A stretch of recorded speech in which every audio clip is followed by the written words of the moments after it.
Legislation to protect your data is on the move in the state capitol. It would give you the right to know what data a company has and allow you to make them stop selling the information.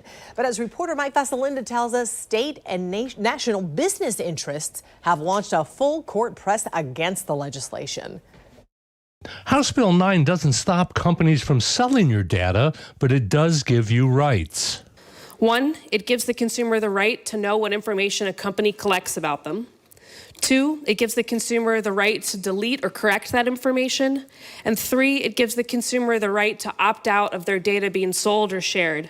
As the legislation was being debated, the Council for Citizens Against Government Waste released this ad. Some politicians want those wasteful policies in Florida, costing taxpayers here tens of billions.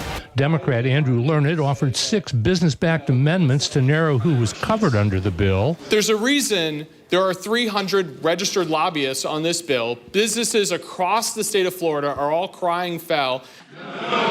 Should the amendment fail? So far, the companies have one win. The bill originally required them to remove your data upon your request within 48 hours. Now it's 4 days. The measure also requires the companies to destroy the data after having it for 3 years. We feel that 3 years is certainly sufficient time for a company to hold your data and still service the purpose that you gave it to them. If you have another interaction with that company, if you buy another product or you sign up for another email distro, then the clock starts again for 3 years. But 3 years is really a long time for a company to hold on to your private information. The measure is a top priority of the House Speaker and Governor. The House will take a final vote on the legislation Wednesday.